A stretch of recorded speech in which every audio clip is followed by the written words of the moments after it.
What's up, my people, mi gente? Welcome to another episode of What's Next, the platform that gives people the ability to tell their stories, their experiences in life. Um, my name is Lou Maroto. I'll be your host. I have another special guest today, but before I introduce my man, he really is my brother. Um, I want to say thank you to a couple of people that so have supported me from day one. Some sponsors, some new sponsors that we have. Uh, so first and foremost, I want to say thank you to Simpatico Real Estate Group, Tommy Morrison. Thank you for always supporting my visions, my dream. Um, Second would be my man Rudy. Rudy blesses with the banner behind us. Uh, Rudy works for Inkhead Designs, located in the south end of West Palm Beach at Suma and Dixie. For all your graphics, logos, decals, anything to a wrap on a building. He'll wrap the front doors for you or windows. My man does it all. He's good like that. So give my man Rudy at Inkhead Designs. You can find him on social media, IG and Facebook. Um, then also my man Will and Clint from tactipolo.com. Check them out. I'm rocking some of their fresh gear right now. Feeling fresh, feeling smooth.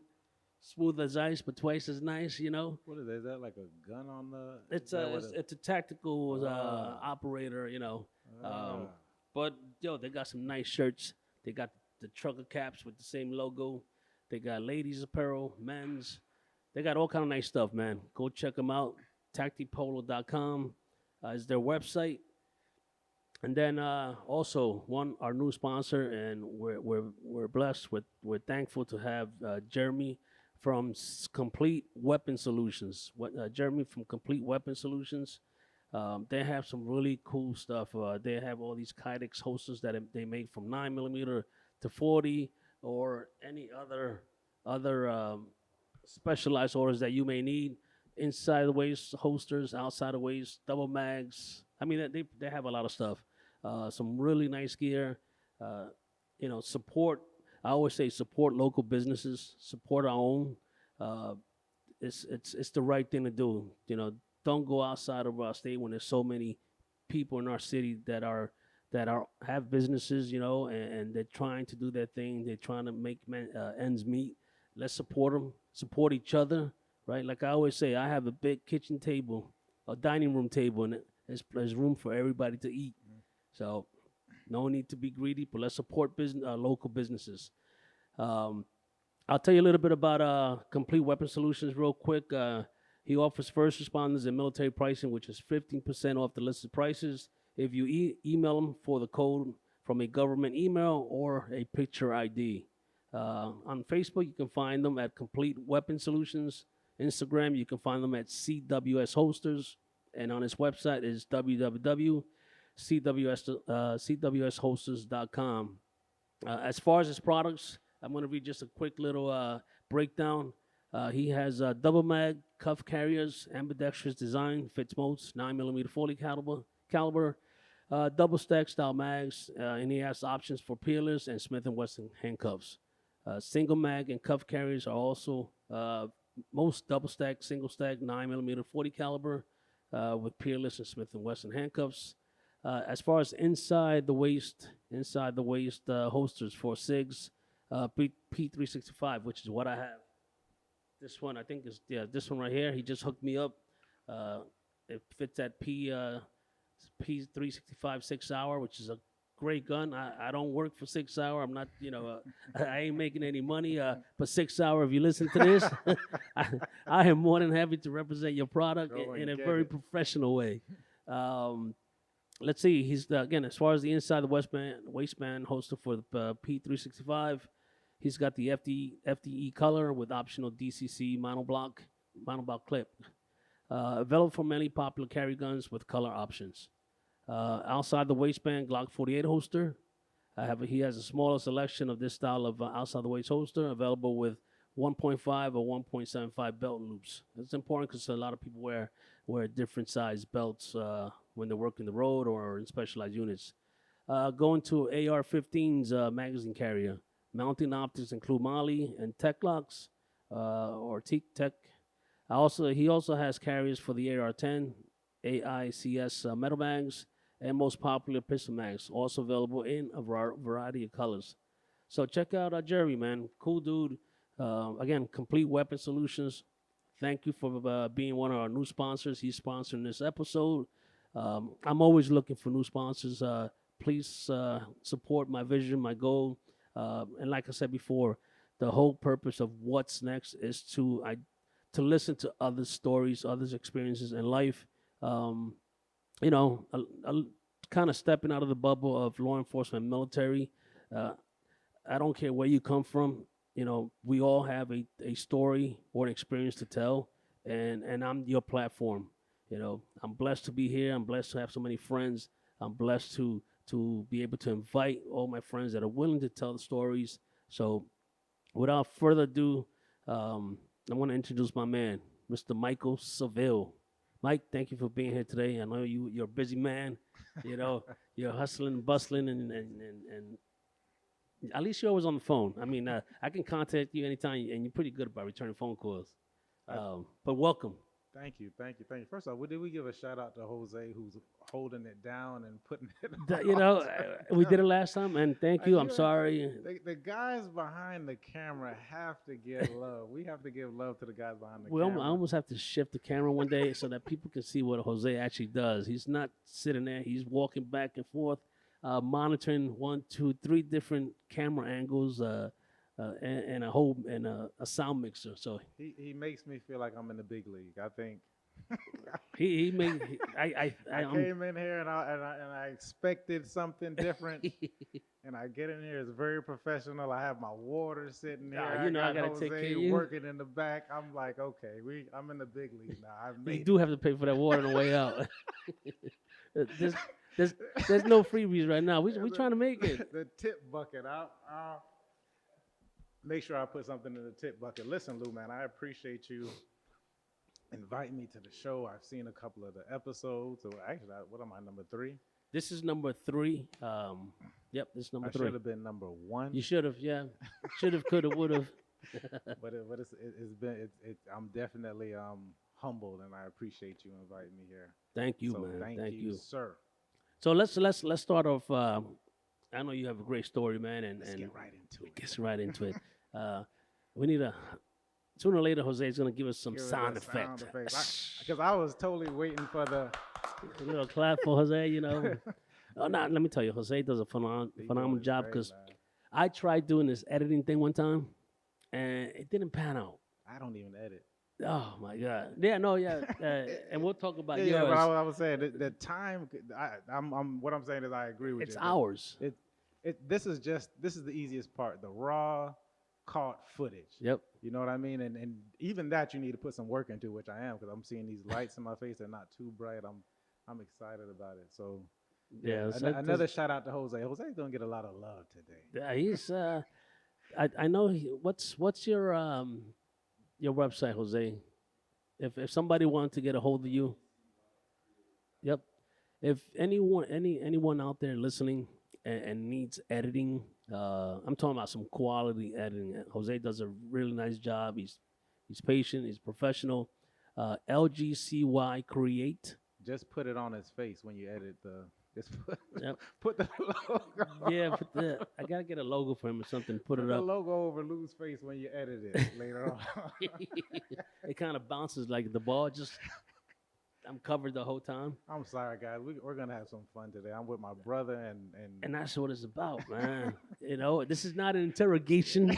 It's not an interview. It feels like it, but no, it's we're gonna have some fun today, sir. Why you do it? Why'd you do it, sir?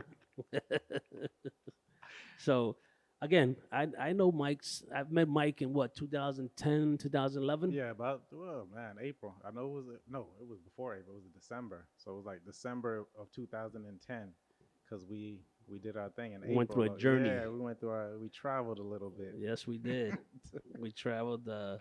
God, it wasn't easy, but when you got to a point where you're speaking to yourself, talking to yourself, and everybody's looking at you like, yo, what's wrong with him? And he has a gun. And at the time, you had And a Ike. dog. Rest in peace, Ike. Oh, my Rest boy, in man. peace, Ike. But you had a bear. I do miss my boy Ike, man. He had a bear at the time, so he has a bear at the time with titanium He had the one, canine teeth the one canine. and a gun, and knows how to use it. Let me say from the beginning. You were saying all this stuff in regards to this beautiful, beautiful equipment you have sitting in front of me, and I didn't understand one thing that you were talking about.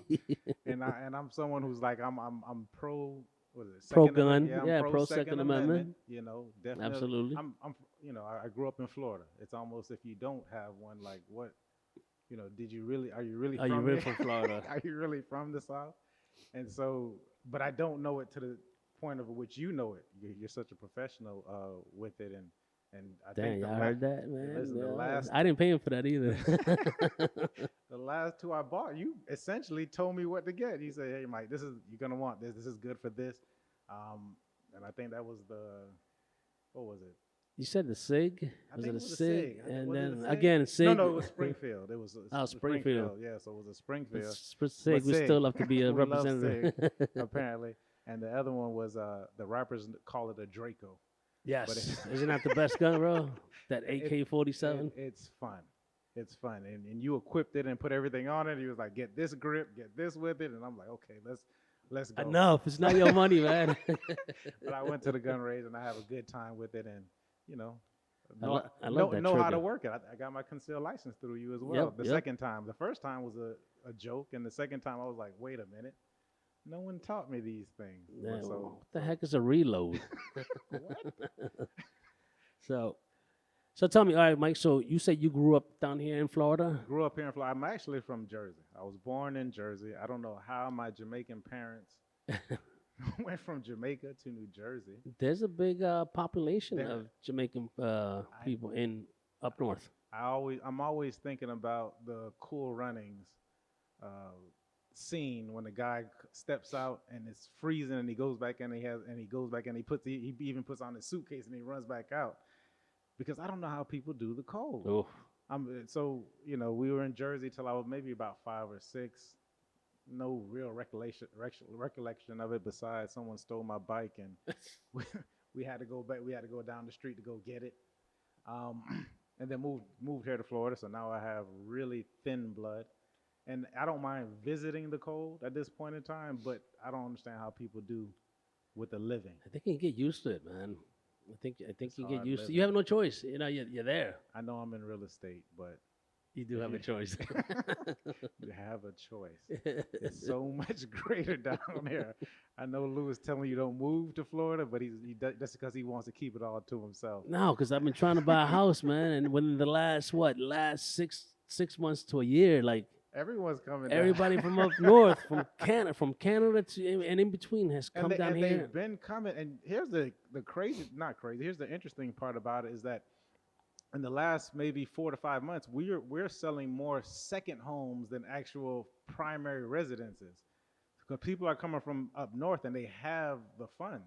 Yes. And they're coming down, and if you can spend $350,000, $400,000 here, what you're getting in, some of these northern places, Pennsylvania, New York, etc., definitely New York, and even Jersey, what they're paying for taxes, you know what I mean, is a mortgage and your taxes, everything included, what we call PITA, your principal, interest, taxes, and association dues, etc. Okay. You're getting all that wrapped into one. So for $350,000, $400,000 to get a single family home, I know we were looking on the water for $450,000. If you want a boat ramp or something, like that's for some people is drops and buckets. Some people don't even come down here to look at the property. No, you're right. They're buying unseen. I'm getting people who are I sold a condo right off Flagler, and I love Flagler Point. Flagler Point is an excellent place to be if you're looking for a condo. And she's come from Pennsylvania. She didn't even come down here to look at it. She's like, Mike, I trust you. I'll take it. I enjoy. Those are great clients. Damn. And I go in there to shoot a quick video of it. Thank God for this technology. You shoot it to him, Michael, I want it. Cash. Gone. Yeah. And while other people are trying to figure out, especially here in Florida, oh, well, should I buy or shouldn't? They're not waiting on it. I learned a tough lesson, man. You know, the hard way. Cause Where we were looking. It was like yeah, it was early too. It was like right before the. before the actually like yeah before the pandemic. Hmm. Um, but I happened to see one spot that was nice, and I tried to haggle because we're from New York. That's what we Right. do. We haggle, But I don't really know much about the real estate and real estate market and all that Right. stuff. I try to haggle on closing costs. Mm. Man, did that backfire to me? It turned that dude off like a fire hydrant hitting a match. And here what? Nothing kills more deals than real estate agents. That's number one. And Yeah, and he's I talking know about like personality issues. communication. Okay. At the end of the day, it's communication. You are communicating from the you have a buyer. In this case, you are the buyer. You have a buyer's agent. Hmm. So you as the buyer you're communicating to your agent. Your agent is communicating most times is communicating to the seller's agent. The seller's agent is communicating to the seller. So you're playing a game essentially of remember a telephone when someone said at the end of the you said it's maybe 10 people and you whisper Yes. something in someone's ear and then by the time it gets to the end, it was nothing like what was said at the beginning. So imagine that happening. On top of that, we're talking about buying a property is one of the biggest investments most people make in their lifetime. Well, Most people making a lifetime is gonna be buy a property. We're talking about hundreds of thousands of dollars at this point. So emotions are involved. You can't communicate emotions. You can't communicate, and you're sticking to the facts. But even that kind of gets filtered through everyone's emotions because the way that you said it to me, I might hear it differently. So it's always important. What did you say? Okay, and I think what good agents do is good agents lay out the different options. Hey Lou, yeah, if you haggle, you're gonna these lose. are the no, not you're gonna these things could happen. Yeah. This can happen. This can happen. This can happen. Is it worth it for this to happen to you?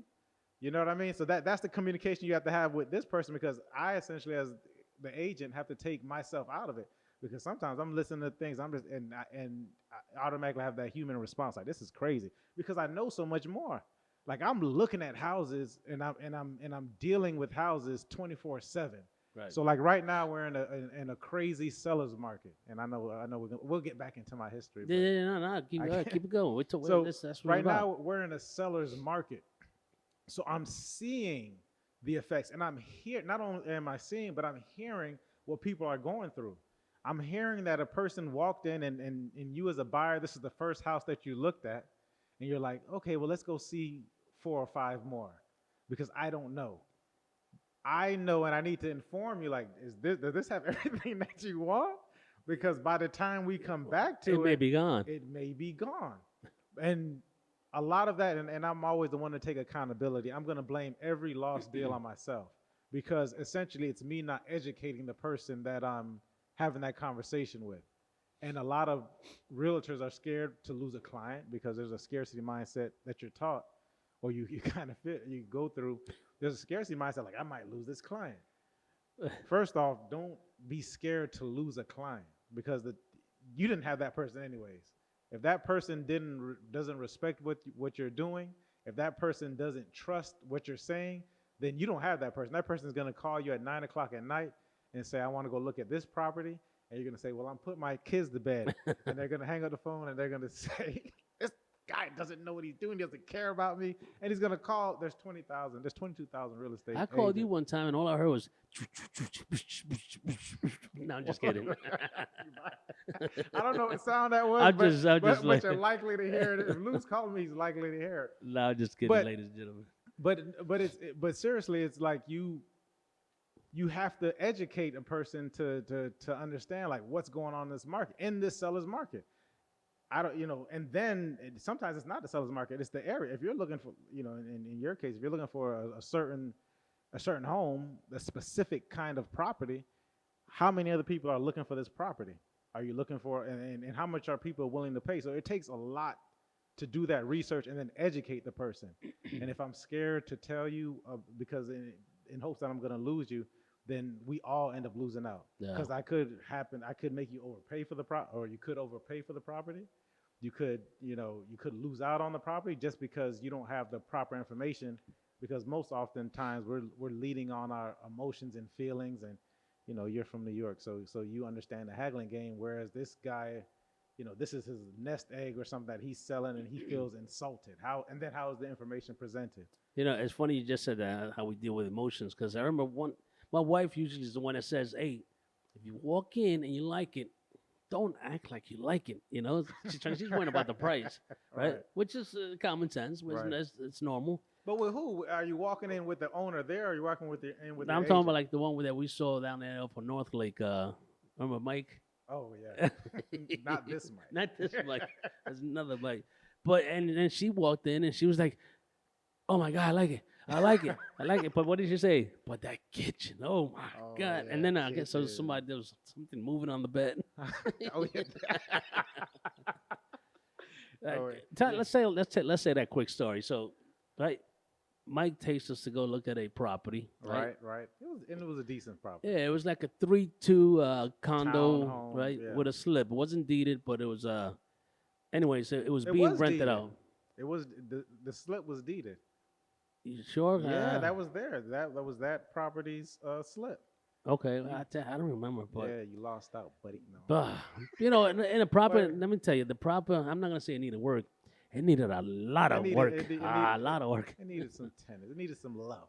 like $150,000 worth of love. Nah, maybe not that much. Right. But long story short, again, the owner lived up north, and Mike is showing us the house and everything, and I'm kind of like letting Mike and my wife do their thing. They're looking at specific rooms and items, whatever, and I'm in another room just doing my thing, and then all of a sudden they kind of like both ran out like they saw the devil, and then after we make it outside, they say something to the fact like, I think there was somebody underneath the bed sheets.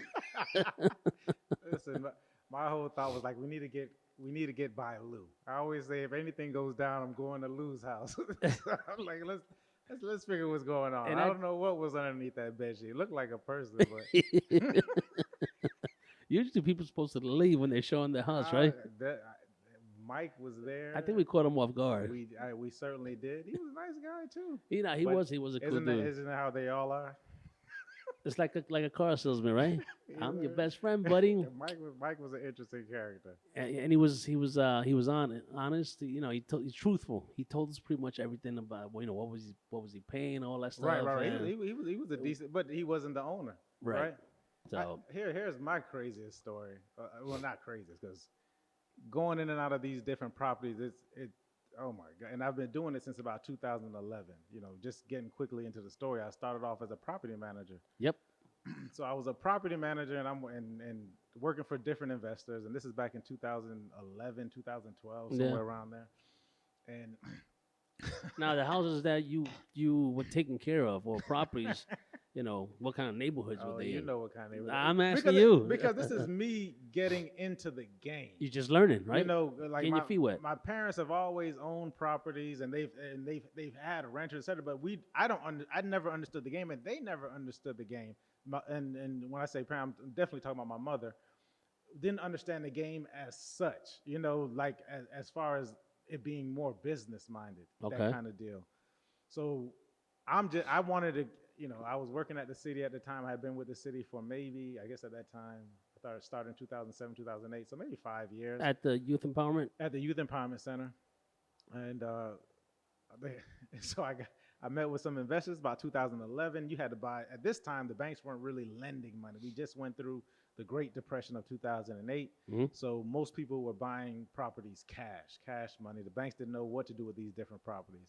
So I think my first property was two properties, actually. Shout out to Mike Mundelli.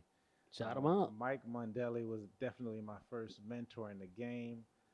Taught me the ropes. I gotta have Mike on. That's what's up. We gotta have talk to Mike. Mike is from up north.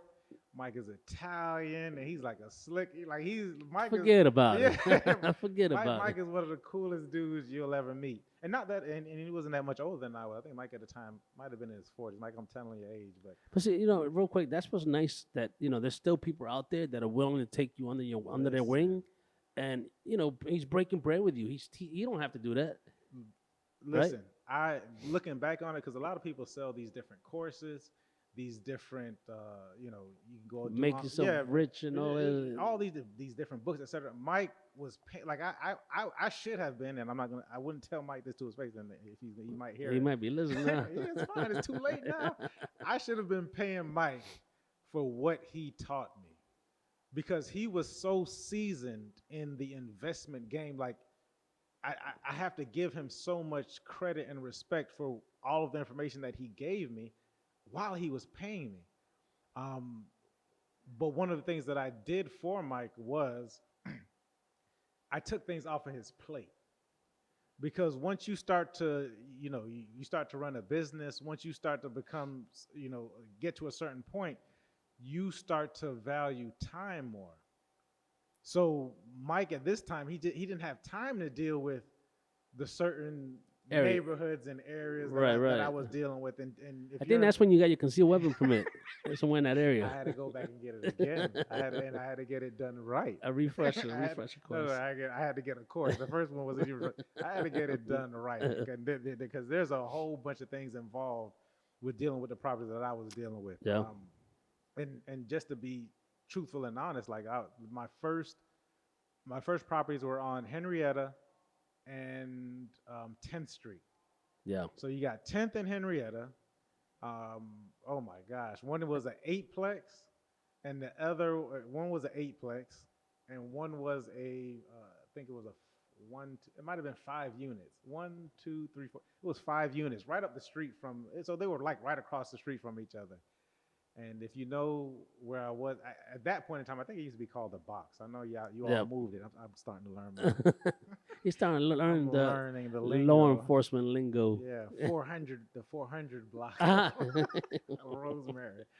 But so definitely, listen, it was an interesting time. That is the bottom of it. And as I started going, but I was getting into the story. So I was doing that for a while. And so at some point in time, I graduated from property management to actually managing different projects, like, the entire, renovations of different properties, et cetera. Like he's teaching me it one brick at a time. And from project management, I went to actually getting involved into, actually buying property. So after I had done the property management and project management for a while, and I'm still doing all these at the same time that I'm working at the city, I remember one time he spoke to me. It was like, might have been like 3 o'clock, and he's saying, "Hey, Mike, I got this property on 7th and it was on 7th Street, right, a little bit east of Tamron." He's like, "I got a project on Douglas. This is around I think they used to call 7th Street Flatline at the time. That was the hood name for 7th Street. Or was it 6th Street? 6th Street, they used to call it Flatline because of homicides. Yeah, you went there, you might not come back out. So, but there was a property on there, good deal. He's like, "Mike, I got this property." He's like, "Just, if you can find somebody who wants to buy it, I'll sell it to him for 90 grand. And I said, "Well, let's go take a look." I looked at the property, and a nice, decent property, good bones, as they like to say in real estate. It's still on 6th Street. And I'm racking my brain. This might have been at like 2 o'clock. I'm racking my brain like, who do I know that has $90,000 just laying around? Like, who has $90,000? Who has $90,000? And I kid you not, by 6 p.m. he calls me. He's like, "Mike, never mind. I found somebody to buy it for 120." And I'm like, "What?" He's like, "Yeah, pushing paper." And because essentially he never owned the property, he just had what people call assignment, what people call wholesaling. So he had a contract on the property at 3 o'clock. By 6 o'clock, somebody was giving him $120,000 for this property. Didn't have to put in any work. 1 penny. Didn't have to do nothing. So he's laughing on the phone. He's like, "Yeah, pushing paper." and so I hung up the phone. And I'm like, "Wait a minute." I said, "I have to put up with these phone calls from this, from my different." At this time, I probably had like 30, 40 units that I'm responsible for. And I'm getting paid 10% of the rent, probably doing property management. I have to put up with the phone calls because one thing you do, every landlord has an expiration date, and it's because of tenants, termites, and toilets. So I'm like, I have to put up with all of this for 10%, which wasn't bad. Like I'm not sneezing at the amount of money that I was making at the time. But you still have to put it. This is about the same time where I turn off, and I still up to this day I turn my phone off at 8 o'clock. Really? Yeah, you have to be Lou. I can't You turn have to mine be on because of work. Because of work. But Yeah. yeah, that's what they told me. But at 8 o'clock, this phone is going off, or the ringer's going off, Uh-huh. and maybe I'll check it at 9, 10 o'clock. But I had to put certain parameters in my life to keep my peace because you have tenants calling you about things that there's nothing you can do anything about at this point in time because they're mad, because whatever the situation is, I have to turn it off. But but you do have to answer it in the morning, you know. So this Sure. is just going to wait till the morning. But I'm saying I'm doing this for 10%, and he just within the matter of 3 hours he made, you know, 30,000. you know, $40,000. Yeah. Call it $30,000 or whatever. I'm like, okay, I have to start talking to him. So What now am I doing wrong? Mike, what are we? Like, let's what do you let's have me doing? reevaluate You know? this. Let her marinate. So of course he laughs. He's like, hey, I was waiting on you. You know what I mean? Like he's like, I'm waiting on you to figure it out. So now you know, we're going through it. He's teaching me all these different, you know, now I'm getting to another level of it. Because and I think at the time it was what was needed from me. I needed to understand property management. I needed to understand project management / construction management. And then I needed to understand the assignment and the wholesaling game. And, you know, essentially that wholesaling, that assignment game got me out of the investment game got me out of my 9 to 5. Well, you know, working with the city, which was a whole thing all within itself. So the story said all that to say the story. Hey, that was the icebreaker. Is that so now I'm into buying my own property. Like, okay, now I'm at the point where I want to buy my own property. And so you get to go into some interesting, like I some people like, oh, I don't want you to come to my, like now that I'm doing residential sale, people are like, well, I have to clean up my house. I'm like, listen, I've seen it all. Like it's not much that surprised me. It got to the point where I know, like here's a tip, guys, when you go look at a property that you're looking to invest in, do not open the refrigerator. Don't open it. You don't want to go open the refrigerator. You don't know what's in it. What's it? You don't know how long it's been there. It'll clear you out. That's the last thing that you open up. If, in fact, you're going to open anything at all. The real quick tip is going to help you out, Illinois. Just trust me on this one. So I'm going to look at this property. Because I'm looking at properties that I want to invest in. And I go into the this so-called vacant property. The owners are selling it. It's an off-market property at the time. This might have been 2017, 2016. And I go in there and I knock on the door. You know, Where was it at? This was in the back. This was right off Australian Court. Okay, yeah. Australian, nice houses back there. Yeah, Decent. decent spots. And so for me to see the price of how much this property is going for, and to get on it before, because this owner technically, more than likely, should have listed the property, but they just want to get rid of it. Like, let me tell you, I've seen some interesting contracts. People like, there's a market out there for anything that you want to do. You're going to put some work in, but people are willing to. Hey, Mike, real quick, let me ask you a question. Did you already have your real estate license? I didn't at this time. Yet. You not still at this learning? time. Yeah, I'm Okay. not learning. I'm an investor. I hated real estate agents. I hate at this time. I hate realtors. I'm attempting to change the narrative on it, being one, but I hate realtors. I don't want to deal with realtors. They're lazy. They're just looking to get my money. You know, all these they're looking to take extra cut that they don't need. But you know, this is my mindset at the time. Because there's a difference between an investor and a real estate agent, and now it's kind of okay. I need to watch out for these investors now, because everyone's an investor and wholesaler, and you got to understand your time. So I go in, they tell me where the lot box is at this time. The guy, is it vacant? Yeah, it's vacant. Okay, no problem. So I open up the door. I'm walking in, and I'm just like, you know, I'm looking around. I'm like, man, this is a decent house. Like, you know, the lights are still on. The owner must, you must take care of this house or whatever. And I promise you, I open up the bedroom door. We're not going to talk about what was going on. There was 2 people in there? There were 2 people in there. That did not live on the property. They did not live on the property. And then mind you, the whole time I'm walking through, because you sometimes you often get people going in who live in properties, especially if it's been vacant for a while, no lights, no nothing on. Like they're just, hello, hello, because I've walked in on people who live on the street who have taken Taking possession, possession, yeah. taken possession Trespassing. of this property. Um, but yeah, but you can oftentimes you can tell that because you can tell the smell because they're using the bathroom. Yep. So you can tell by the smell, like it, and it sits on your lip for the rest. For the rest. That's why you gotta walk in there with little Vicks. Yeah, you gotta put the because it's gonna sit on your lip. But yeah, these guys were in there, and then they were doing extracurricular activities. I opened the door, it stopped, and I'm just like, Jesus. oh. I'm sorry. Let me walk up out of this. I'm sorry for walking in the house that you don't own. Maybe it was a family member, but you get to see all kinds of stuff from that, especially from the investment side. The real estate side is interesting as well. The real estate side is more so about the different characters and the different personalities that you run into, and being accustomed to that. Because I mean, you know me, I'm a black and white guy. Like it's either black or it's white. There's not too many sides.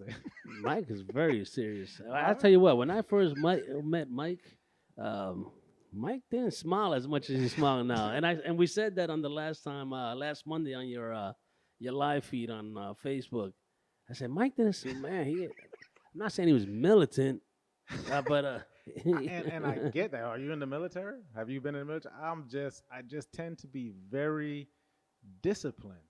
You know what I mean? And I don't probably from my upbringing, being brought by that strong type of mother, because my mother was very militant. Yeah. And it tended to be that type of black and white thing.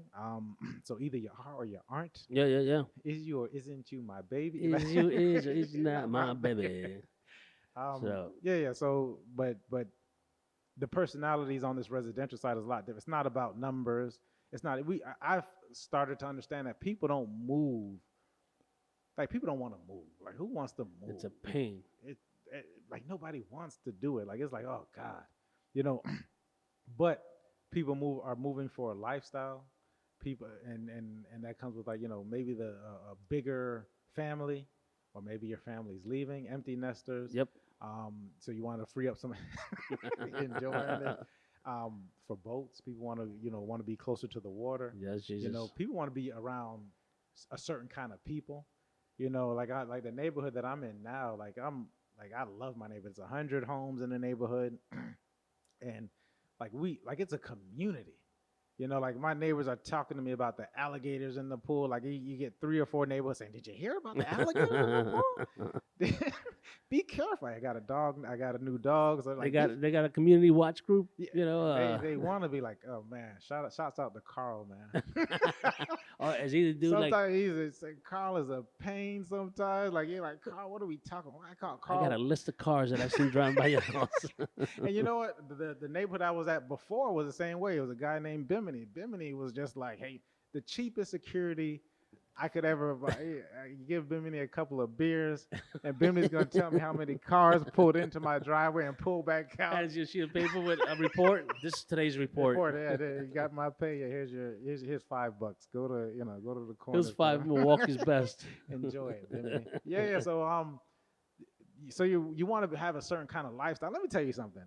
Lifestyle is important, and actually being intentional about the lifestyle that you want. Be intentional. Like there's something about just being intentional about where you at. I think a lot of us end up just taking what life gives us. Settling. Yeah, I don't want to. It sounds so bad, but essentially you're settling because this is just what's given to you. And a lot of us are taught that from an early age. Like how many people you should be lucky you have a job. You know what I mean? Like you hear that, and that's a scarcity mindset. But when you start to become intentional about your life, I was intentional to a certain point, and of course we get off our square. Nobody's perfect, right? So when I got out of school, I went to Tallahassee. Shouts out to all of my Rattlers out there, FAMU. I went to Tallahassee. When the last year in college, I had a different college experience than most people, and I was really, my mother's like my mother was, God may she rest her soul, Yep. was a very business savvy person.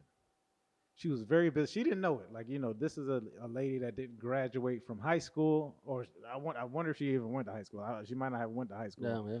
but came over here and really worked her tail off. Just in the blood, man. Yeah, just to accumulate some stuff. And I'm watching her. That's why, like, people tell me, like, did you have a hard day? Like, I don't care if I work 60, 70 hours a week, because it's like no way I can work as hard as she did. Yeah. So when people are like, I'm like, I don't even understand it, because it just that work ethic was instilled at me at such a young age.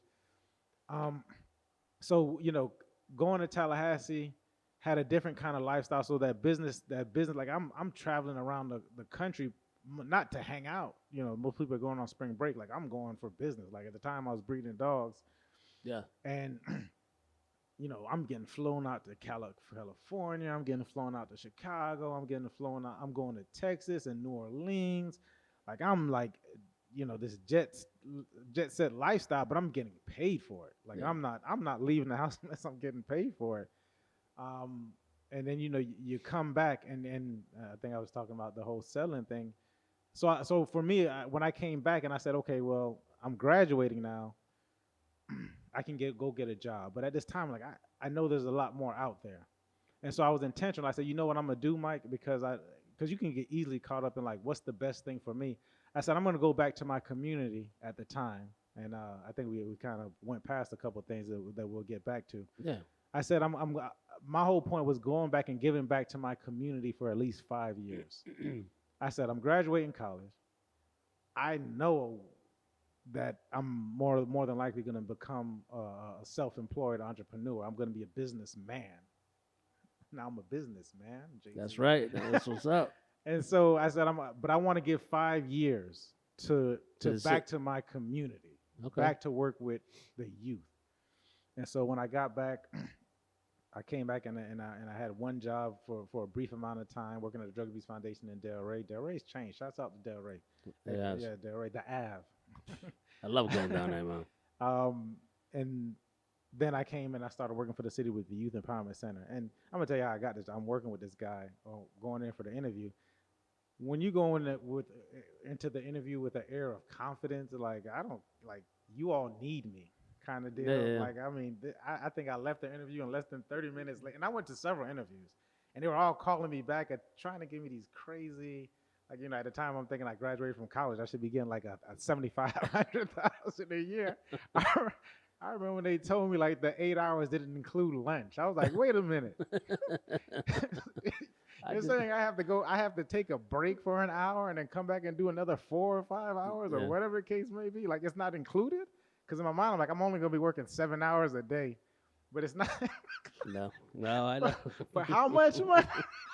What, how much money? Well, approximately what, like, oh my gosh, 18, I think 20 something. I think I don't know how much Somewhere it was an in that hour, area. but the city was at the time was paying like 33,000, 35,000 or something. And at the time I'm like my senior year in college, like I was making more than that. I bought my first house at, I think I was 19 or 20. You know what I mean? Like, I bought my first house. I went to college, bought my first home, and not in the college part of town. I bought my first home in the residential side. I was close to Bobby Bowden in Tallahassee. Oh, really? I wasn't in his name. It was Killarn Lakes. I was in Killarn Estates. So I had a 3-bedroom, 2-bathroom home. Granted, the house was sideways, but it served my purpose. It was an investment. It ended up paying everything. Like, I think when I met, did I have the Escalade then, or I had the black, Impala? You still have it, or you don't have that anymore? I have the Escalade, but I had an Impala at the time. Like, I at this time. No, when I met you, you had the Escalade. I had the Escalade. Okay, I bought a 2003 or 4 Chevy Impala. Chevy Impala. Decked it out. It was already decked out. Oh, okay. Fully loaded. You know what I mean? Like, it was fully loaded, and this is maybe my junior or senior year in college. Like, I don't even understand most of this college experience that most people say, like, I'm broke, I don't know how to eat. No, don't get me wrong, my mother looked out and helped out. Absolutely, sure. Definitely the first year, but at some point in time, you know how they do, boys, they're like, you're on your own. Yeah. You got to get how you live. But came back, worked, got the 36,000 with the city. By this time, like I said, and when I sold my house, I paid off the car. Like I had a car. At the time I had the Tallahassee rental. It was, and this was a great time. It was like 2005 when people were like, you were buying lots for. That was the boom. You're getting great. Yeah, that was the deals. boom time period. But you're doing so much, then I'm sure a lot of other kids. But I'm gonna say kids because you were 20 something, right? 20s. Kid till you're 30. Yeah. So you already thinking 30. of I'm moving and shaking. being an entrepreneur, being your own boss. 1,000%. However, my bright idea was I'm giving back to the community. So you wanted to come in and do at least 5 years. Which was excellent and pivotal in my growth and development. Because when you get to work for the city, and it was I thought we had an excellent program. Of course, I met Beethoven during that program. Shouts out Beethoven. See, I would have loved to have Beethoven here at the same time. That would have been, We got to have that conversation. Yeah. I mean, even Joel too. That'll be dope. With that, we're working on like I hate to interrupt now, but like I said before, we are looking for sponsors. We need a couple more pieces of equipment, like 2 more mics. I can run it down and I can put it on my link. Go get it. But I'm sorry. Go ahead. And so, so working for the city, I'm gonna tell you what, you learn the bureaucracy. You are involved in, especially the way that our program was. It was so highly publicized at the time. That's at this time, and I don't know, it might be still going on now. It was this whole gang going rampant. Yes. This is when they had that shootout Christmas Eve or something like that in the Boynton Beach Mall. Oh yeah. Remember, it was a whole thing going on, and they, Yes. This is when in West Palm, and they probably still do, but not like it was, where these gangs were essentially establishing this identity. Yeah. And Gangsters and Thugs, the video was out. I don't know if you remember that. Yeah, I remember it. It was a whole thing. So they created the Youth Empowerment Center. So we're frontline. We came in, we created the entire program.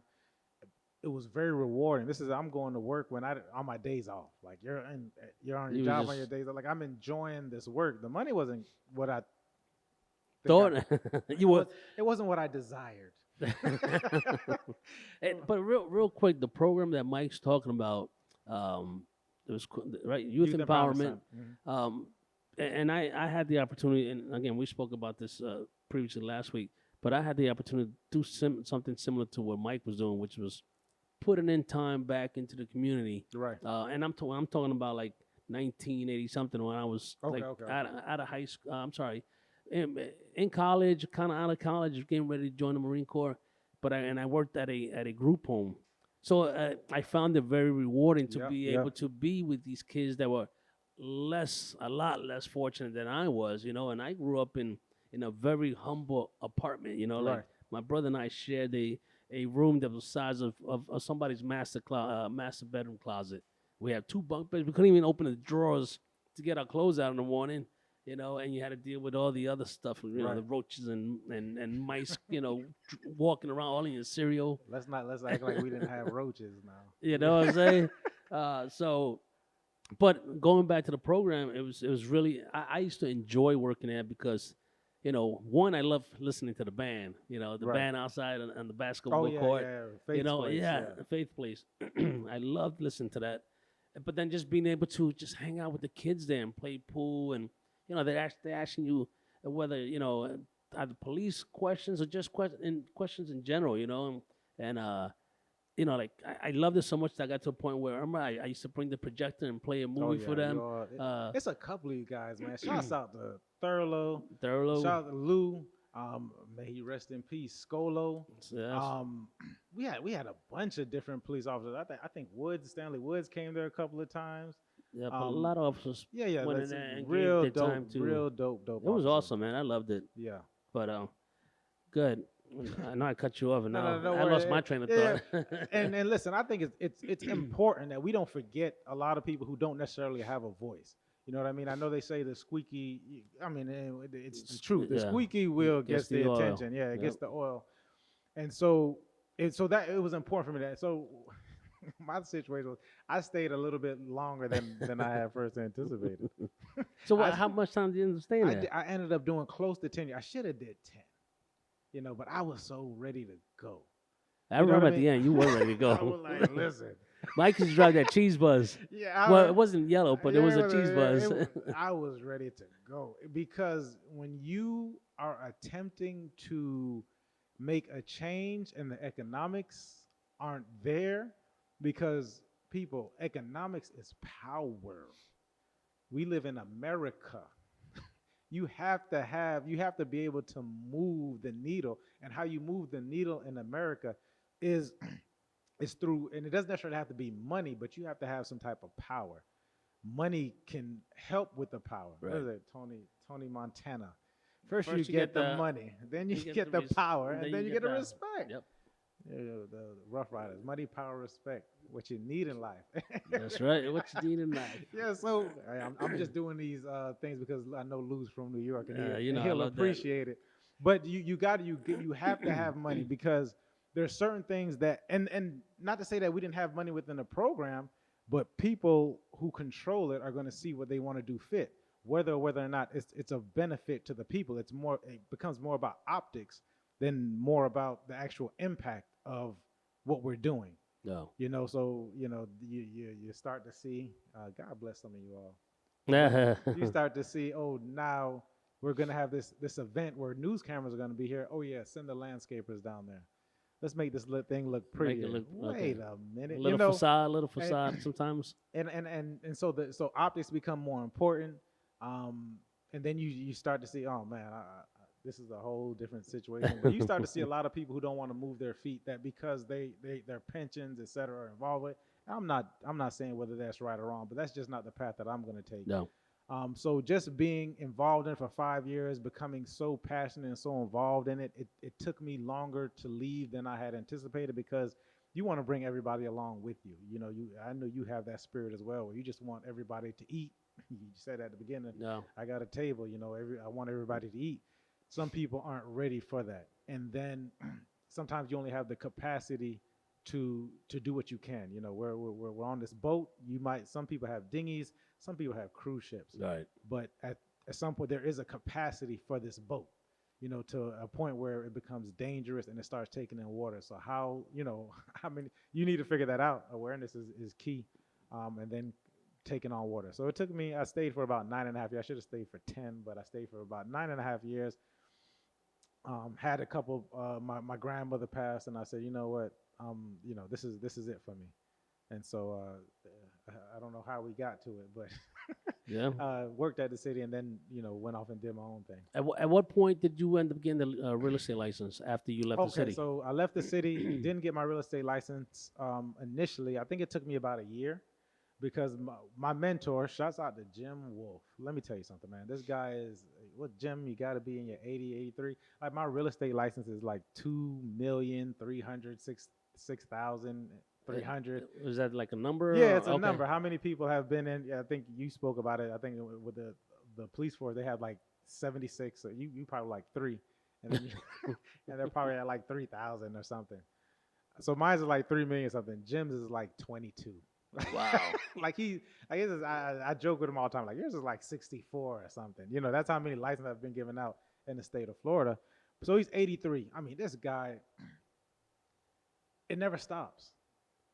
His love for real estate, he's at the point now where he just wants to give out all this knowledge, and he's in Fort Lauderdale. And I remember I met his group, which was the real estate exchangers, where I used to call it like monopoly, because they're trading buildings around. Because when you see all this stuff on fix and flip or whatever, it's $140,000.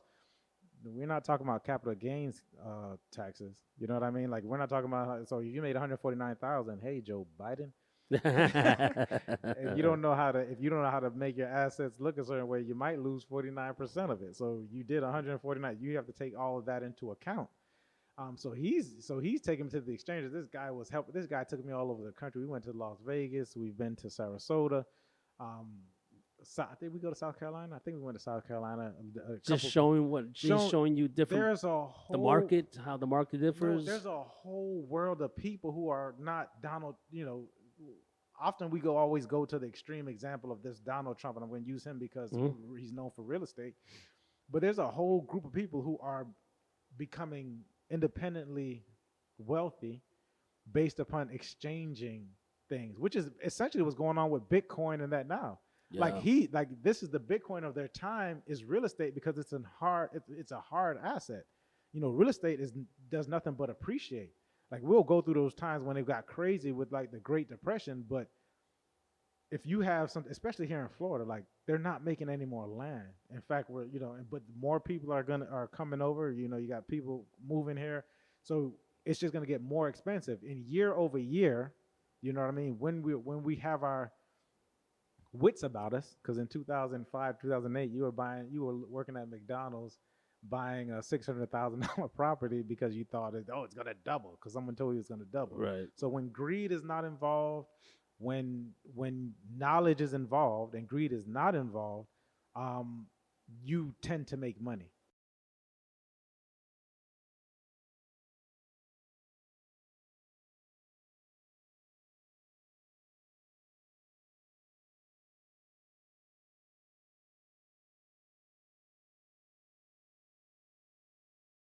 Amount of time you're good. So he's teaching me, it's like, listen, Mike, okay, yeah, you can make $100,000 on this flip, because at this point I'm just thinking flipping, whatever case may be. He's like, but how much are you gonna have to pay Uncle Sam? So when you get into this exchanger game, and if you get into the exchanger game, it's more of like getting your PhD. Like it's so technical, it's so many things involved, and that's where you really learn that. And we talked about lifestyle, that real estate is not about the property, real estate is about the people and what the property means to them. Because you got some people who own certain properties that are, to you, like, yeah, that's a gold mine. And to them, they're just like, this is a dump. I need to get rid of this place. I'm so deep into this thing. I don't love my house. I need to love my property. I need to get, and they're willing to give it to you for pennies or, dimes on the dollar. Could care less. I saw a contract recently where this lady, God bless her, has a dope property close to the Hard Rock. Like we know what's about to happen in Miami, and we know what's happening in Hard Rock. Matter of fact, they're bringing the Formula One racing to Miami, to the Hard Rock, or close by the Hard Rock. So they're doing a lot of work there. I mean, these properties are going for $350,000. Guess what? She doesn't like her property, so she's willing to take a contract on it with $100 down, take 225, 230 grand. Give it to somebody, and then they'll take it, and without even doing anything to it, probably make $30,000-$40,000. And she doesn't care because in her mind, I don't like where I am. Yeah. So it's getting back to that, having Jim there and these different mentors. Yeah, the guy definitely is. Bro, I want to go back a little bit. Let's go back. Way back. That's when you need that mixed. Way back. I know by the next time, because Jose is listening. I know by the time, we're gonna have these different sound effects. But go ahead. Now, your family. Okay. Like the whole point of my show, what's next? Like what's next when you have certain things happen to you in life, right? Certain trials, tribulations. Now, I don't want to say too much, but you lost your two sisters in what year? 2004. 2004. 2004. The year before I graduated college. Now, one of your sisters went to FSU, right? One graduated from FAM. The other one was enrolled in TCC. Which my son Louis went there. So my younger sister, that was her first semester. Yes. In TCC. My older sister, that was she had graduated a year prior. So she had graduated in August of 2003. And how old were you when that tragedy happened? Just show your age. Yeah. You're like 45 minus. I look good. You need my calculator? 82. So I'm born in 82. This took place a month before my birthday. So it was November of 2004. I guess I am 21. I'm 21 at the time. I'm 21 because Okay. I'll turn 22 in 2004. And at 21, you were at what? Where in you were done with school already, right? My last semester. That was your That last was my semester. second to last semester out. So I graduated the next semester. So the semester ended in December. That was that, winter or whatever, and then the next one is spring. So I graduated spring of '05, Okay. and they passed winter of '03. Oh, three. So I had one more semester to go. So my question to you is because we know Right, right. I think that's what makes our bond even stronger is Right, that we right, have right. similar traumatic Call it what it is. you know Yeah. traumatic experience that we both shared. I lost my parents in one day. Mike Come on. lost and you lost your sisters. But for you, what was next? Once like everything's done already, you're back in school. What was next? Like what were you thinking? Like, am I gonna finish this? What am I gonna do next? Or because people Right, um right. people adjust differently to traumatic experiences, right? You are either gonna just sit in the corner and say, for lack of a better way, it's woe is me, or I gotta get back on that horse. And yes, it hurts. Right. Like it took me 5 years to get over the death of my parents. I was angry. I had the look that you had when I met you in 2011. I hated everybody. And I didn't blame. I blamed the man upstairs really, and later on I'm like, that's the last person I should be pointing finger because the man upstairs does what he deems necessary or what what he's God. But my question to you is, what was next for you? Like, how did you deal with that? Moving forward? Okay. Yeah. First off, rest in peace to Marsha and Michelle. Yes, rest in peace to your sisters, man. Just to speak on it, I mean, some of the most beautiful people. Although me and Michelle used to fight, like. Well, that's probably normal in a brother sister relationship. We were roommates, and I mean, she used to hide food from me. So she had some slick. She was slick. College life. But Marsha, I definitely Michelle was my older sister, so she, she was the older sister, the firstborn. Marsha came after me, so that was like I'm taking care of her. Like this is my sister, my baby sister. You got a boyfriend.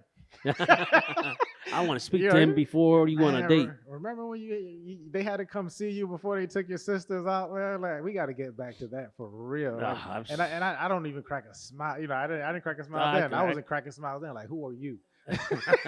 You probably said it just like that. You gotta come see. But so she was my heart. I used to take her to school because she didn't have a car. She didn't have a car, and so I would she was a part of my daily life.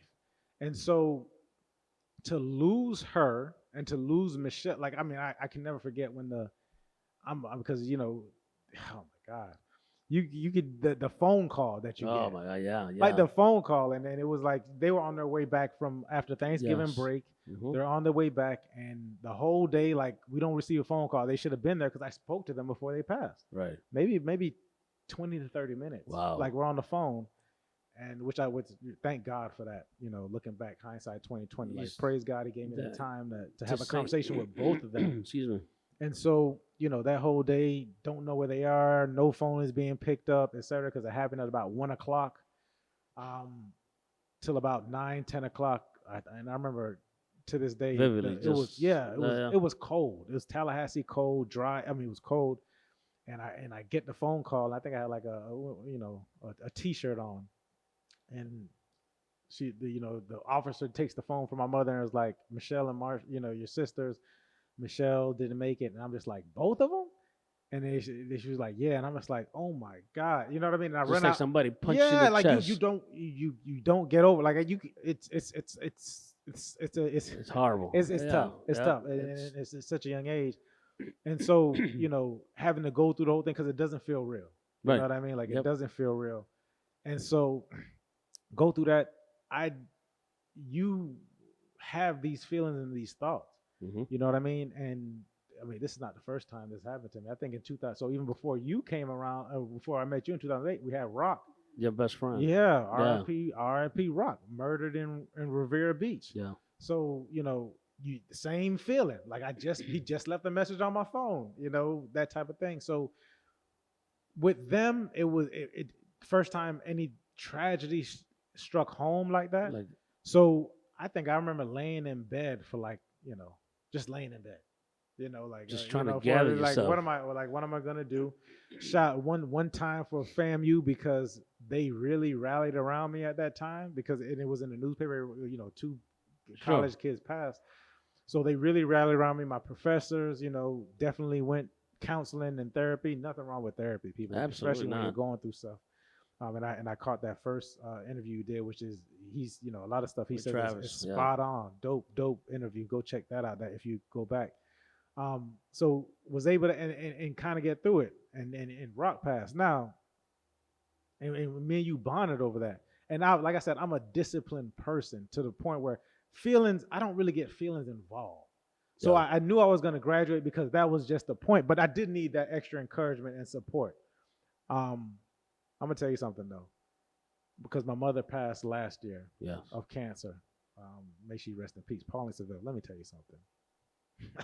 I can't say enough about that lady. Absolutely. Losing a parent, It's tough. your mother. Yeah. So even though we bonded on it, and I remember like, and you and I spoke about it. This is 2010, 2000. When did your parents pass? 2008, December 14. December 14. Yeah, Rock passed December 15. That's Really? Yeah. So we're still learning stuff about each other. So, and to lose both of them, and your father was like there in your life as well to give that encouragement. Absolutely. But to lose your parents, to lose my mother, that instilled everything that she instilled in me, probably they're all tough. This is like, whoa. You know what I mean? So, and even the questioning, because hey, listen, God, you're gonna have to love me for it. But I'm asking you, like, what's the lesson to be learned, or how do we move forward? So definitely, having the conversations. You know what I mean? Because at one point in time, mental health is like a stigma in our community. You know what I mean? But you can't pray it out. For me, you know what I mean? It was I was the same way, man. You can't pray it out. So and there's nothing wrong with it. Like you're saying it's 5 years. I don't know. You know what I mean? Like as time does heal. You know what I mean? Because I don't feel the gut wrenching part of it. But it's something that we all are going to go through. And once I got to understand it, once I get around people who have had similar situations, and we can have that honest conversation in regards to how to move forward. And tell you what, if it takes you 1, 2, 3, 4, 5 years, take your time. There's no set time of when you can get over something. You know what I mean? You are you. So I think for me that being around people, definitely having that support system helps. And then also understand that there's a purpose out there for us. You know what I mean? Like there's a purpose for your life specifically. I come from the fact of the person shared, the person, they serve their purpose, whatever it is. My mother is monumental in my life. I still can't understand losing a child. No. Losing a parent is something. I've never lost a child. I lost sisters. I've lost grandparents, friends, and now I've lost friends, best friends, and lost a parent. But my mother lost a child, and when seeing the hurt on your mom's, your mom's face, seeing the hurt, but seeing her get through it. Like, I mean, when during the funeral, when she went up and she said her speech, I'm looking at her like, whoa, that's like, a strong this woman. Lady, like, how can I fold? Yeah. How can I fold? And she birthed these two beautiful women. It wasn't like they were wilding out or nothing. You know what I mean? They were kids, essentially. Yeah, sure. And so to see her do that, it's like, how can you fold? You know what I mean? Even now, it's like, how can I fold? I still haven't experienced, to me in my life, and the way I look at it, I haven't experienced what she experienced. Yeah. You know what I mean? And God willing, you won't have to ever do that. Yeah. You don't want Um, to. You don't want to. So, but and one of the things that I tell people, because I hear it a lot, like I haven't spoken to my mom, I haven't spoken to my dad in a year or whatever. I'm gonna say, listen, people, for those of you out there, if you guys still have your loved ones, especially your mom and dad, man. Whatever issues you guys, and listen, I'm not a therapist, and I'm not a counselor. I'm just giving you all from my life experience. Right. You know, get that right, man. Because right now, the, it's too late to cry and say, I wish I would have done that after they're gone. You got to fix that now, whatever the issues may be. And trust me, I've been to so many calls in uniform where I've seen dads fighting with their kids like they don't even know each other. I'm talking they almost want to kill themselves. So for those of you, man, get your mind right with your parents, with your siblings. And I get it. No one's perfect. No one. We all have issues. But it's too late to cry. Don't be that person that's trying to jump on the casket, right? And why not? Too late. We'll bury you in the casket. You want to go to too late, man. Listen, and I like that you brought up that point. I know we're running up on time. No, we're good. We're good right now. Definitely with the you mentioned fathers and sons because let me tell you something. I am a big proponent of because I'm a father. I have two children, a newborn. Oh man, I love it. I just left a little guy, and I'm a big proponent of fathers being in children's lives. And for about and you got to do like we often do history. I'm a history buff, right? So we often do this history of we kind of get up to 1970 and we stop. You know what I mean? Like we get up to 1970 and definitely in our community we're talking about Martin Luther King. We're talking about Malcolm X and what took place in the 50s, 60s, and 70s. We need to really focus, especially our demographic. I'm 38 now. That late 70s to now, there's some things that happened. And I don't think, I'm not going to blame it on this person or that person, but a lot of things happened. And definitely within our communities, the fathers were taken out of the household. That's why, and I love you for it because of what you and your sons like, and he's funny too because he was at the time. Shoot, they were in high school. Remember he got the Escalade stolen? Man, that was my Escalade. We were out. we were downtown at Bradley's. Bradley, we were hanging out, and you got the phone call. Shout out! They had the prom. Yeah, I thought Bradley was trying to kill me at one time, but I saw Lou because I think my son might have been a year old at the time, but I saw the way that you did, and it was like this sternness that you had with your kids, but it's needed. So about 30, 40 years, a lot of males were taken out of the households, and the women were left to raise these males. And I always make a saying that guess what? Denzel Washington played Malcolm X. Like if you watch that movie, like Denzel, they said like he'd get into a point. He was so into the character that even when they yelled cut, he would go off on a diatribe, and they thought they said, "Oh, is this him?" We said cut 2 hours ago. Cut, and he's Malcolm X. He played an excellent Malcolm X, but I'm gonna tell you what, he still wasn't Malcolm X. He was playing that part, and shouts out to the women who had to step in. Absolutely. However, that does not negate a father's life. A father in the life of a child. Like I'm such an advocate for males being in the lives of their children. Fight, brothers. Fight to be in the lives of your children because we know and we see they need us. They need you. So shouts out to all the stepfathers. Shouts out all to the fathers that continue to fight and that are a great role model in the lives of their kids. So I'm sorry, I had to say it. No, and for the moms that are stepmoms, the mothers get their due. I love you. I love my mother. True. The mothers get their due. We love our mother. I love my mother. I'm not saying, listen, but This one is for the fathers. Shouts out to all the great men, and I'm glad I'm around men like Lou, men like Beethoven, who step in. Same way with you guys, And man. Joe, yeah, you know, man, it's I like, love it, love it, love it, love you know, it. it's a lot of you guys don't know it, but you know, it was four of us that went through a journey together, and Masonic brothers, we're yeah, squares. we're Masons, the you know, square.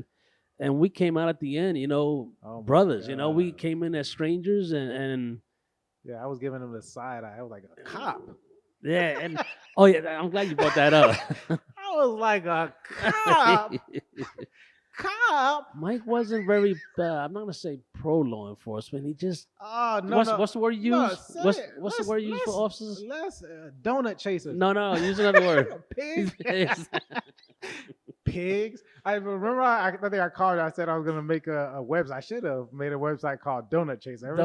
Every time I see a cop at Dunkin' Donuts, I was gonna take a picture of him and put it on. I probably would have made a lot of money. Real quick though, Mike wakes up. He's got a routine, right? Every day he wakes up. I don't know, about 4. 3:57. Oh, just 3 minutes or 357. There you at go. 357. I Hey, got square you, and talk. I know.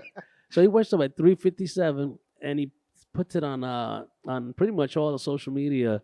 What time to make the donuts? Wake up, South Florida's And he donut making puts time. an emoji of a big old, good looking donut up there.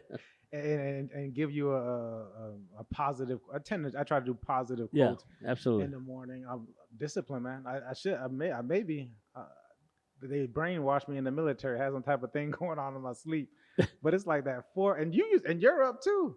Because Lou used to call me at all kinds of crazy times in the morning, but we're up. Like you were texting, like we're up.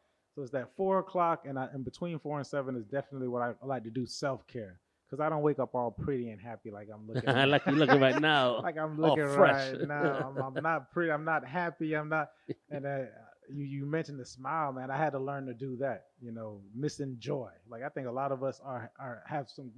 Not a lot of us. We all should be grateful.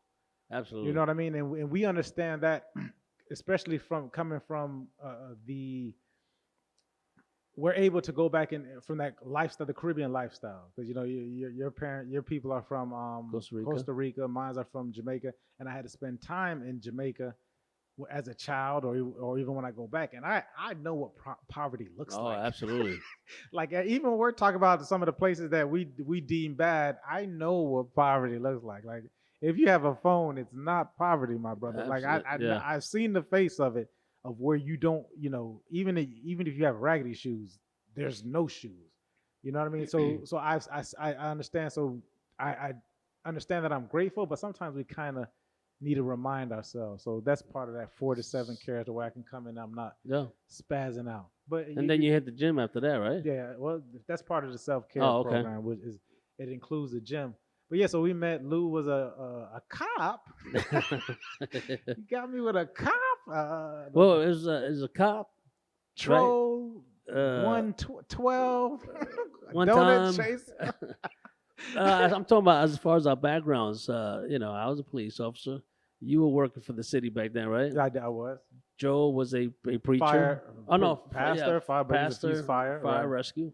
And Beto and entrepreneur, but he was working for the city too. No, but he wasn't working with the city at that time. He had officially become an entrepreneur. So I think he had a studio at the time. What's his? Let's shout out his. Digital live.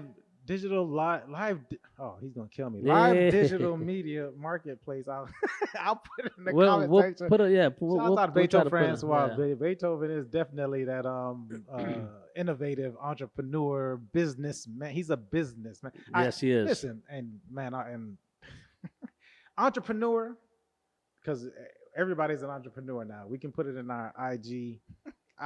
Right. You can put it in your IG profile. I would like to see us, because just because you're blessed to do many things doesn't mean that you should do many things. So niche down, people. Figure out what it is that you're doing. Take your time to do it. Be that consummate professional. Like Lou is Leo. Lou's firearms. Lou is, he's got tactical. Like that's what Lou for, and he has the experience in it, right? I often see a lot of people jumping from things to this year you're this, that year you're that. So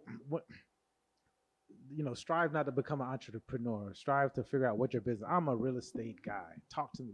Let's do real estate. What's people. what's the name of your the on social media?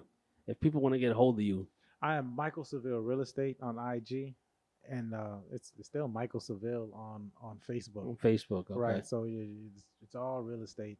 And And we'll put that in the link. Just again, if any thanks, of you Jose. guys, I said we'll Shouts put out, that in. shouts out to Jose. Round of applause. if you guys are looking for like residential commercial properties, Listen, Mike's the man to Palm go to, Beach, man. And I try to stay in my zone. I'm telling you this niche, so I really deal with a lot of Boynton. Unless I love you, but like I love Lou, but it's mostly Boynton North to Yeah. about Palm Beach Gardens. That's all I need. I don't.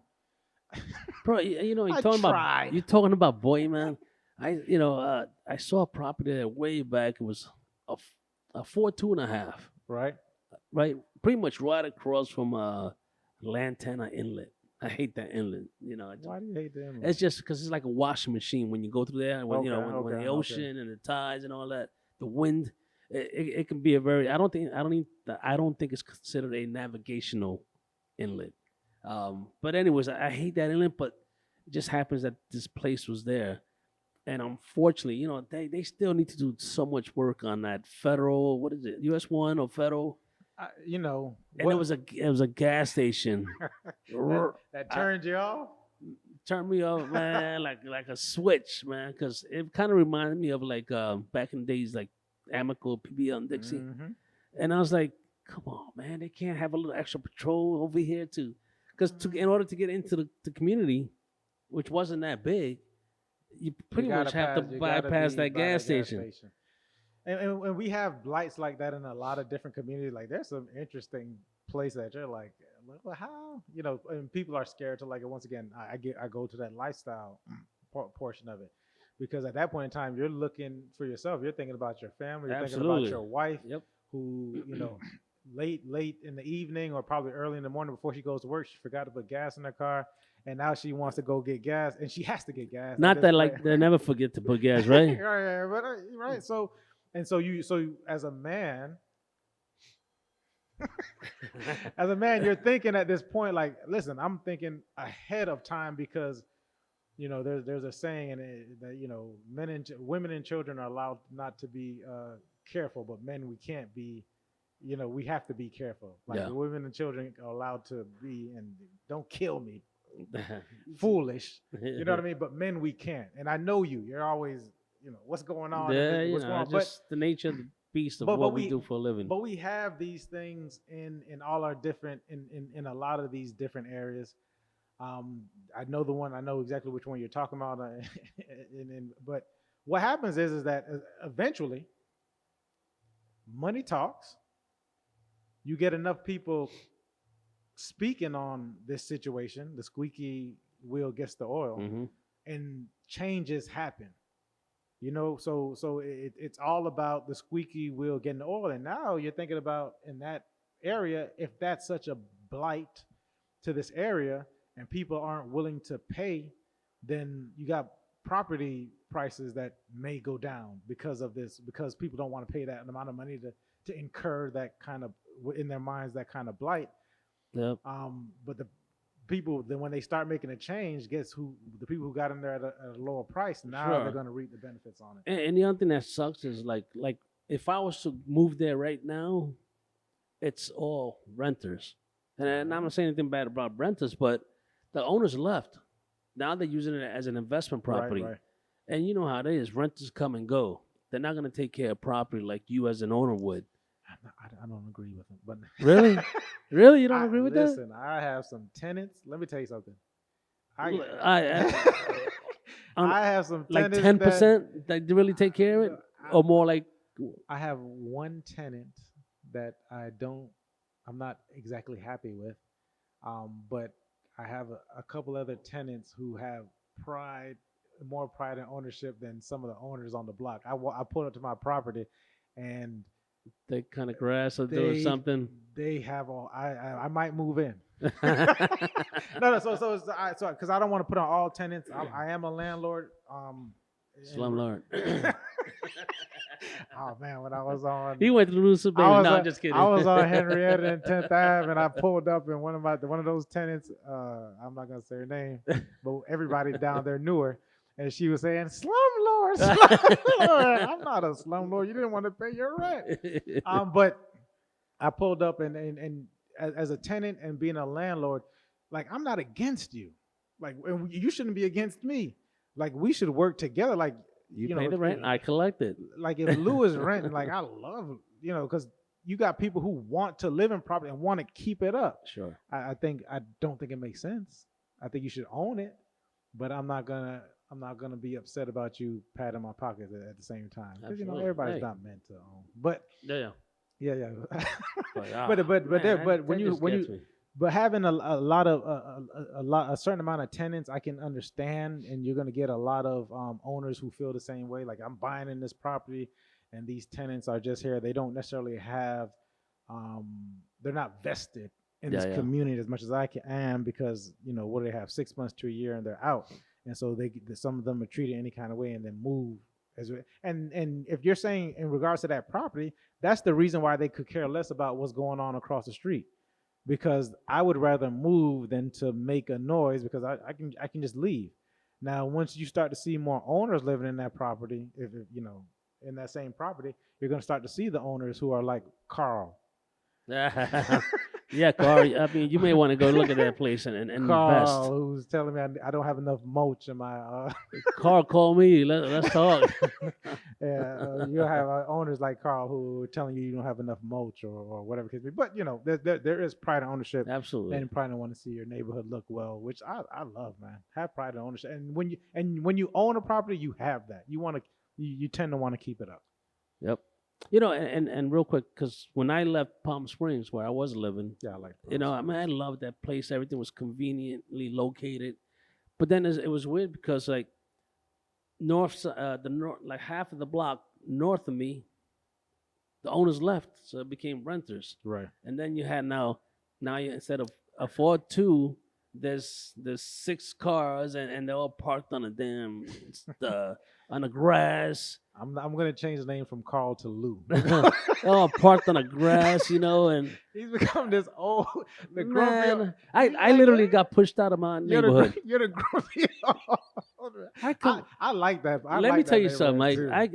When I had my motorcycle, turned that into a B&B. That would have been dope. Because I wanted out so no bad. HOA, it would have been dope right now. I'm gonna tell you right now. Close to the water. Wife and I were on a motorcycle. We had come back from Daytona, right? We were up there for bike week, and we come back, and I'm old guys on their bikes. Well, this was like 10 years ago, so I was 40 something. So I'm coming down the block, and I literally bypassed my house because the neighbor apparently painted the house over the weekend. Painted whose house? Oh, his house. He painted. My neighbor painted his house pumpkin orange. Like I guess somebody said, "Yo, his 2 5-gallon buckets of free paint." Yo, and he painted it pumpkin orange with a white trim. And so I said, that's why you decided. No, that was the straw that broke the camel's back. That amongst other things, because he was renting to other people, so they were using the inside kitchen. He built an outside kitchen. Mm-hmm. So pretty much every day I knew what he was eating. Fish don't fry in the kitchen. Oh my God, bro! So I bypassed the house, and I'm like, "No, this is our block." So I make a U-turn, and I'm like, "No, he didn't." I'm like, pumpkin orange out of all colors. That's when you get to that grumpy old man.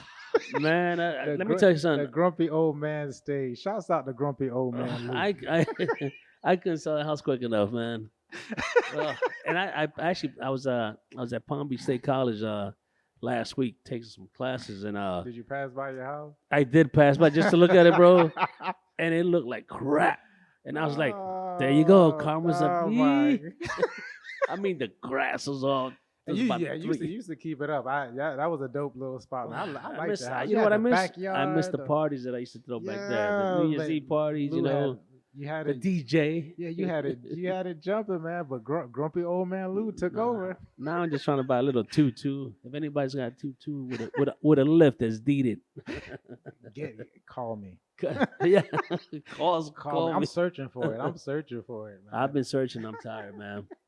But but yeah, man. I think my let's see, getting close to time there. So, um, Mike, again, thank you for And coming Jose's on. been standing up the entire time. Jose is working, He is, people. man. Shouts out to Jose. Before you, okay, go ahead. No, he's mounting all these cameras and everything. So again, he knows his job is definitely appreciated. His work, not his job. And he's got a passion for what he does, man. Because God bless him for his patience. Because he sat down here and listened to the two old men, me and Grumpy. But you know what? Grumpy He man, enjoys listening to the stories because every story, every guest that Dope. we've had, That's dope. he's like, man, I didn't know that or whatever. He enjoys listening to our guests' stories. But again, thank you very much, man, for coming. I'm sure you'll be on tonight, Motivational Monday. Motivate to activate. Motivate to Listen, people, activate. about 6:30, 7 o'clock, depending on how much homework the young man has. Yeah. Elijah, because I'm lunch lady, after school program, all that in one. We're on about 6:30, 7 o'clock. We're talking about different things tonight. I believe I'll be talking about, and you can catch it. It's on Facebook. Yep. Michael Seville, friend me there. We'll be talking about legacy building. Let me tell you something. There's nothing like leaving a legacy for your family. I watched my mother work her tail off to build a legacy, to delve into a culture, because as we become more Americanized, we can tend to lose some of our culture as well. But Sure. It's important to be intentional. It's intentional to pass on a legacy for your upcoming generation. So along with legacy, one of the biggest wealth transfers that a person has been known to have is real estate. So you want to build up a certain portfolio. Don't leave your kids in debt. I always say you can leverage yourself as much as you want to. You can put 3.5%, 10% down, and leverage yourself as much as you can take. I'm not telling people what to leverage. You can be leveraged to the hilt. I could care less. But don't leave your kids in debt. Let your kids be allowed to inherit something. So here's a real quick tip for those. Legacy building tip is that leverage yourself out as much as you want. Also, leave room to have some type of insurance policy to pay off everything, so that when the inevitable does happen, your kids aren't laden with a bunch of debt. They're actually acquiring assets, and they can determine on whether or not they have to keep it and not be forced to sell it. How great would it be for Lou to have a Casa de Maroto with the boat. Lou and Betsy. Shouts out to Betsy too. That's my baby mama. Casa de Maroto, and the two kids aren't forced to sell it. They have something that they're inheriting from their parents. They're not forced to sell it. They can make the decision at that point in time to say, hey, this would be made best to do this, go this direction, or go in that direction. But it starts here, and we need to do it. So the shouts out to that. Motivate to activate. I think watch them every Monday. You do, right? Yeah, every Monday 6:30. I attempt to be consistent, even when I don't want to do it. Be consistent about it. And if you're looking for real estate, residential, if you're looking from Boynton all the way up to Palm Beach Gardens, hit me up, man. I'm here to service.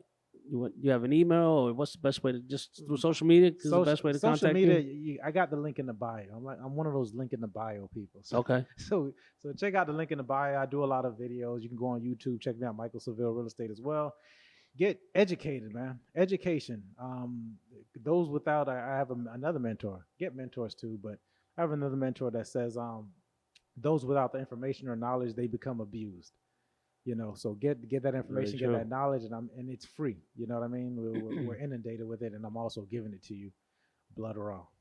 That's what's up. All right, ladies and gentlemen. Again, mi gente, my peoples.